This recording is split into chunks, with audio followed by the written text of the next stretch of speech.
the comfort that we get for going to church and doing things that we think is right is so much comfort that it let us think that this will earn us salvation, and once God come, we're getting in. But there's a scriptures where there were two men. Jesus was speaking about it, and he said two men went into the temple. One prayed and tell God that, God, I'm happy I'm not like the other men, adulterers and all those sorts of things, and that he gave his tithes and he fasted twice a week and all those good things.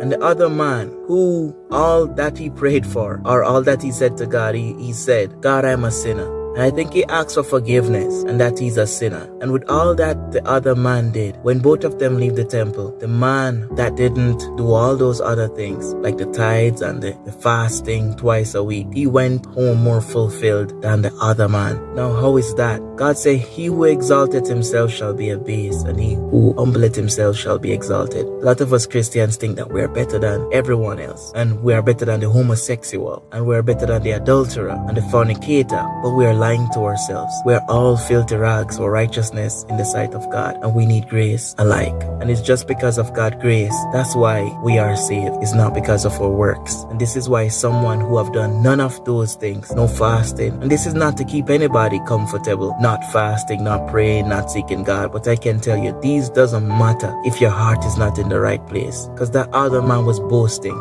about what he was doing, and he was boasting to God. So the next man, who never did any of that, went away more fulfilled. And this is why we might see some people make it in, and a lot of persons who say they are in church and doing all these things don't make it in, because God's ways is higher than our ways, his thoughts are higher than our thoughts. So when we think that we have everything together, another man who we think have nothing together, they are the one who God favors. As soon as we learn this, we will understand that everybody needs grace, and once a man slip or mess up or fall into sin, all you have to do is pray for him. It's not like you're sending him to judgment one time, because you too deserve judgment. God bless.